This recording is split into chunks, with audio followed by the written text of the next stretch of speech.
Hello students, welcome back. In last video we discussed about poultry farm management and the concept related to that. In this video we are going to discuss the next concept of the animal husbandry chapter, which is said to be a animal breeding like a plant breeding, crossing of animals or normal breeding of animal for human purpose. So making them mate with each other, that is sexual intercourse and fertilization process leading to the formation of a new generation, that is a animal breeding. A breed is a group of animals that are similar in most of their characters and related by their descent of origin. So either they are from same generation or they are descendants of their parental generation but very closely related to each other. That group is known as a breed. Now these objectives of animal breeding are as follows. First objective is to increase the yield of existing varieties by developing superior genotypes. Now what does mean by genotype? Genotype is nothing but the genetic character which is responsible for expression of physical character. So to increase yield of a existing variety by developing superior genotype. Giving an example, two parents, one mother, one father. Father's nose is pointed and mother's nose is curved. So if pointed nose is a dominant gene and curved nose is a recessive gene, definitely dominant gene would be expressed in the next generation either in a one of the child, and recessive gene would be expressed in a one of the child. So mating in that way where childs will be only with the dominant gene, that is a making of a superior genotypes, or it is applicable here to increase the yield of existing variety by developing superior genotype. For example, in a cows, if one cow is having minimum capacity to yield a milk per day and second is having higher, so if bred together they definitely will give higher yield per day. Second objective is to improve the quality of animal product in terms of a protein content, vitamin content, flavor, etc. Not only for yield, there should be improvement in the inbuilt characters also, or nutritional point of view also, like protein content, vitamin content, flavor, etc. Third objective is to develop early maturing breeds. Early maturing, for example, if the maturity period is of 6 months or 1 year, the yield will be dependent on that long period. But if it is reduced to a 3 months or 4 months, yield definitely will be increased thrice a year. That will be early maturation period, once again by a breeding experiment. To develop disease resistance robust breeds with high adaptability to the climatic condition. Firstly, developing against diseases. Secondly, making them adaptable for the climatic condition. Whatever the climatic condition is there, animal should be stable and yield will be higher. That is important. Next objective is to develop breeds with a high efficiency of a food consumption and utilization. To yield something or to give some product, animal should first be very fit and fine, and that fitness or fineness is possible just when the animal is taking proper nutrient, proper utilization of the food. Digestion is not only the important concept. After digestion, absorption is equally important concept. So if digestion and absorption both are equal, animal will be fit. So this is the next objective, which is nothing but develop breeds with a high efficiency of food consumption and utilization. These are the objectives of animal breeding. Generally there are two types of breeding, which is first one is inbreeding and second one is outbreeding. Inbreeding and outbreeding both are related to each other. Along with this, some more breeding methods also followed, and they are outcrossing, crossbreeding and interspecific hybridization. So these are some of the more methods which are ultimately related to inbreeding and outbreeding technique. So first one is a inbreeding technique. This inbreeding it consists of mating of more closely related individuals within the same breed of 4 to 6 generation. Same family and their descendant generation till 4 to 6 generation, because every generation adapt itself and there is a formation of a new variety due to sexual fertilization or sexual reproduction. So 4 to 6 generation highly shows very close similarity with each other. So that type of breeding where mating of individuals within 4 to 6 generation of a closely related individual is carried out, that type of breeding is known as inbreeding. Inbreeding induces homozygosity or genetic purity, as they are the members of same family and characters are that character only. So definitely there is a very less chance to adapt to a specific new character, and this is nothing but the maintenance of a homozygosity, same or typical character, and also known as genetic purity. So this type of breeding, inbreeding, induces homozygosity, typical type of character or similar type of character. There is a hardly possibility of a variation. It may help to preserve good qualities of a breed. If same character is present, there is no chance to mutate that breed or alter that breed, so it is maintaining the good quality. It favors accumulation of recessive gene in a homozygous condition. If one of the gene is recessive and definitely it is not expressible, so that gene remain repressive, it will not express itself, and that is nothing but maintenance of a homozygous condition. Only dominant character is getting expressed. The accumulation of a harmful or undesirable gene in homozygous condition may decrease the merit of the breed. Merit of the breed in the sense, those character which are expected, for example high yielding capacity is present, so that is dominant character, and if that character is persistent from 4 to 6 generation, that will merit, that will improve the yielding capacity of the plant, and this is helpful, and that is not harming any of the harmful or undesirable genes in a homozygous condition. Inbreeding leads to establishment of pure lines, no variation, no mutation, so maintaining pure lines or same genetic makeup. The harmful or undesirable recessive genes, as when discovered, can be eliminated by discontinuing the breeding of that line. If any gene is found which is undesirable or which is not proved to be successful for that particular business, so that can be discontinued by eliminating the same breed or not using it again in a breeding experiment. But continued inbreeding can result in reduced fertility and even productivity. This condition is called as inbreeding depression. We know when same type of species follows same type of reproduction over the period of a time, the same character is start to become weaker, and due to weakness of the character, productivity decreases. That we discuss in asexual type of reproduction like amoeba, or those which are following asexual type of reproduction. If one single parent is converting into daughter parent, after the formation of daughter there is no more existence of a parental cell, it explaining the declining phase of the parental generation and weakening of the basic character, and this character is in terms of a breeding of animal is known as inbreeding depression. When such condition is observed, it can be overcome by outbreeding the selected individuals with selected superior individual of the same breed. So not using that particular same breed, it should be crossed with some another superior quality breed, that may it be used or it may be overcome from a inbreeding depression phase. This was a inbreeding concept. Second one is a outbreeding. This outbreeding is, it consists of mating the distinctly related members of the same breed or mating the selected individuals of the different breed. First one is a consists of mating the distinctly related members of the same breed after 4 to 6 generation, where relatedness of that particular individual is very less. Crossing between them is known as outbreeding, or specifically it may be known as outcrossing, or mating the selected individuals with a different breed. They are not at all related to each other, they are from two different breeds.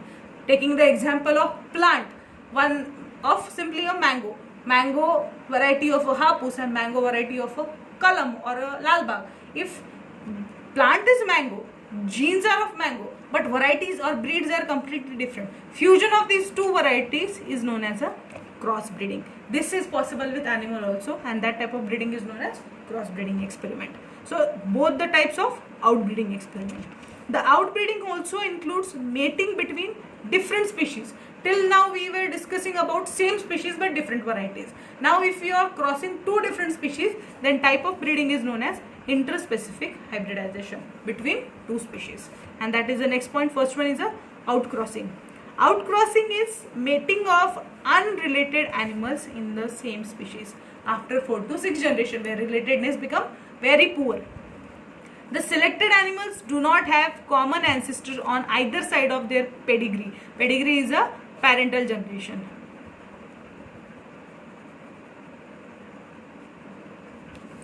Pedigree up to 4 to 6 generations. So they are very rarely related to each other, and that individual crossing is known as outcrossing. This introduces heterozygosity and greater variation. As the characteristics are not related to each other, if two completely different characters are fusing together, definitely there is a chance of formation of a third new character. So there is a formation of a heterozygosity, no pure lines, and greater variation, better to survive. It adds up the vigor and merits the individuals.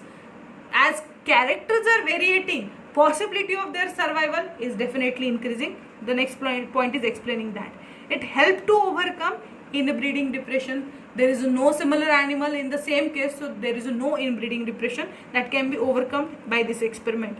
It can restore fertility, yield, and food conversion efficiency. If characters are improving, definitely expression of the character get improved.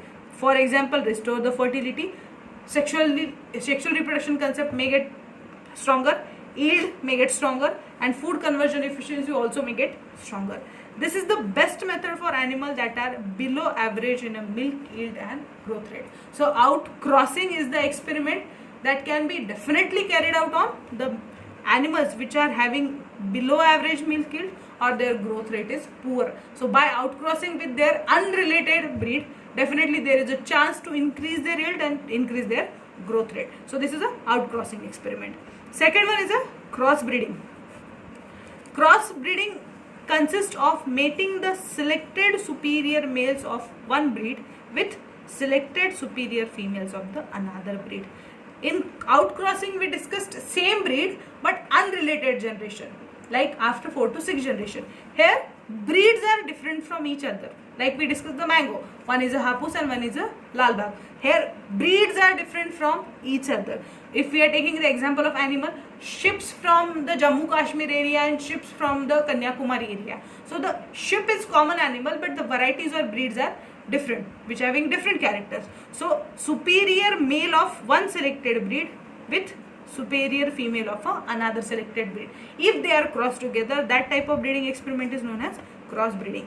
It can produce hybrid with best combination of a desirable character. If two different animal with two different basic characters are available, after fusion of that character, there is definitely production of a best combinations of the desirable character.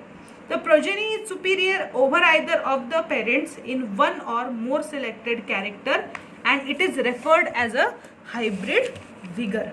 The formed variety or the next generation which is having already parental character in a superior format. So that two superior character when combining together, either they will represent similar to their parent or they are more better than their parent, that is improvement in their characteristic than their parent. So this is known as a heterosis or hybrid vigor.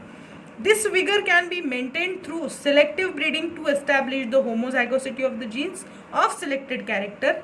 Once homozygosity is achieved, the progeny becomes stable breed. Now, expected results are observed in one experiment, and you want to carry that similar experiment for longer time period. So there is the maintenance of a pure line.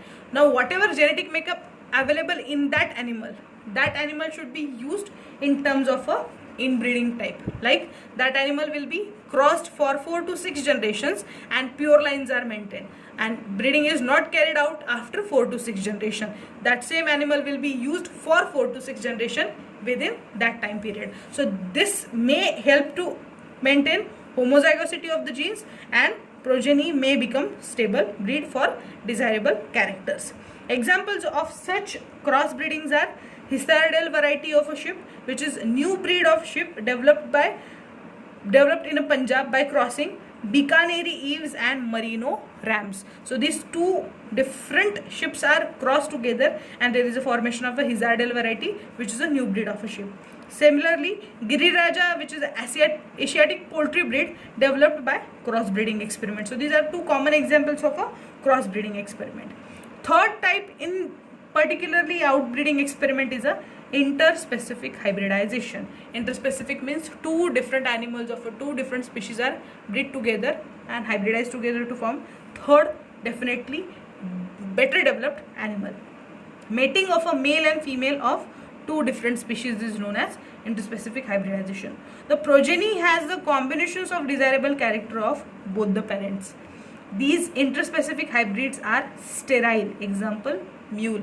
As two different varieties are mating together, expected some characters will be definitely better in their expression, but some character will lose their characteristic feature completely. For example, when two animals are mating together from two different species, their sexual nature is completely becoming sterile.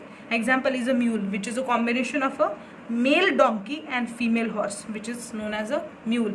This looks like both, partially like horse and partially like a donkey.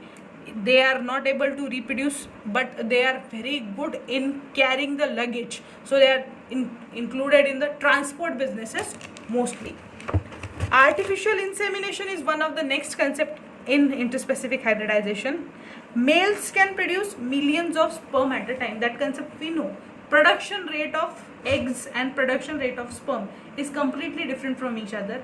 Males can produce millions of sperm in a day or per time, but that concept is completely different in female. Females can produce single egg or single ova per their menstrual cycle or per their monthly cycle. So this concept is known as artificial insemination, where out of that million sperms are taken out of the male's body and they are inseminated into different females, which are said to be conceived after that insemination, and the process is artificially done, like sperms are taken out from the male's body and injected into female body. The concept is known as artificial insemination. Insemination, providing sperm artificially, that is a insemination concept. Female mammals produce limited amount of eggs, that is one per cycle mostly. So production rate definitely is very lower in females according to their body cycle, and after formation of egg, if that egg is fertilized, then the embryo is carried out in the womb for longer time period, and that is a conceiving period, pregnancy. So female capacity of making more eggs and carrying more sperms is very reduced. So this was overcome by the new technology which is known as MOET technology. MOET technology is nothing but the multiple ovulation and embryo transfer. Multiple ovulation, many eggs produced simultaneously, embryo transfer. Once egg is fertilized, embryos are taken out and female is ready for next ovulation cycle. So in this female mammals, example cow, these are treated with the hormones like FSH. FSH is a follicle stimulating hormone. Follicle stimulating hormone. This hormone works on the eggs which produce and matures egg. So if the cows are treated with the hormone like FSH to induce follicular maturation and superovulation. Follicular maturation and superovulation means instead of making single egg and maturing single egg, there is a production of more eggs and maturation of more eggs at a time per cycle. This is improved by FSH treatment. Now with this treatment, females are able to produce 6 to 8 eggs per cycle. The females which were only producing single egg, with the treatment of FSH, now they can produce 6 to 8 eggs per cycle. And after formation of this egg, the animal is either mated with the elite bull for sexual intercourse or they are artificially inseminated. Now female is having 6 to 8 eggs, and if sperms are provided either artificially by insemination process or if they are mated with the elated bull by sexual intercourse process, all will get fused, or at least some of them get fused, and there is a formation of a multiple embryos. Instead of a single baby, now mother is carrying multiple babies, multiple baby embryos. Now the fertilized eggs at 8 to 32 cell stage, now single zygote is formed. Zygote will start cell division and convert into cell mass. So till the time which is converting into 8 to 32 cells, that stage once reached, at that time that masses, that embryos are recovered non-surgically and transferred to surrogate mothers. Surrogate mother is that mother which is not donating her egg, but she is conceiving, she is accepting baby, carrying that baby for the longer time period, that is nothing but the pregnancy period, and giving birth to baby. The mother is only carrying baby. There will be not even a single character which is representable with surrogate mother, because genes are already of genetic parents, genetic mother and genetic father. Surrogate mother is only a carrier which is carried the baby in the pregnancy period. So those eggs which are fertilized in a genetic mother, they are taken out non-surgically. Non-surgical processes are available like through injections, and they are taken out and transferred to a surrogate mother. Now genetic mother given her embryos, so she is once again ready for next menstrual cycle. So genetic mother is available for another round of superovulation. So in next month she once again can produce 6 to 8 eggs. Once again they are fused. So within the time period of 2 to 3 months, the mother is producing and making multiple embryos, and this is increasing yield. So this technology is improved for the multiple ovulation and embryo transfer for animal breeding processes, and specifically this technology has been used for cattle, sheep, rabbits, buffaloes, mares, etc. But ultimately this is a destruction of a natural cycles of the animal, and somehow these experiments are nowadays reduced in a percentage. But yes, technology is developed and this is possible very efficiently, which is known as Moet technology. So in this video we discussed about all the breeding concept, like what is breeding, what is a breed, inbreeding, outbreeding, outcrossing, crossbreeding, and Moet technology, that is artificial insemination and multiple embryo formation. So this was the concept related to breeding in animals. In next lecture we are going to discuss about fishery and apiculture. So that will be last part of animal breeding or animal husbandry chapter. So here we have completed animal breeding. Thank you.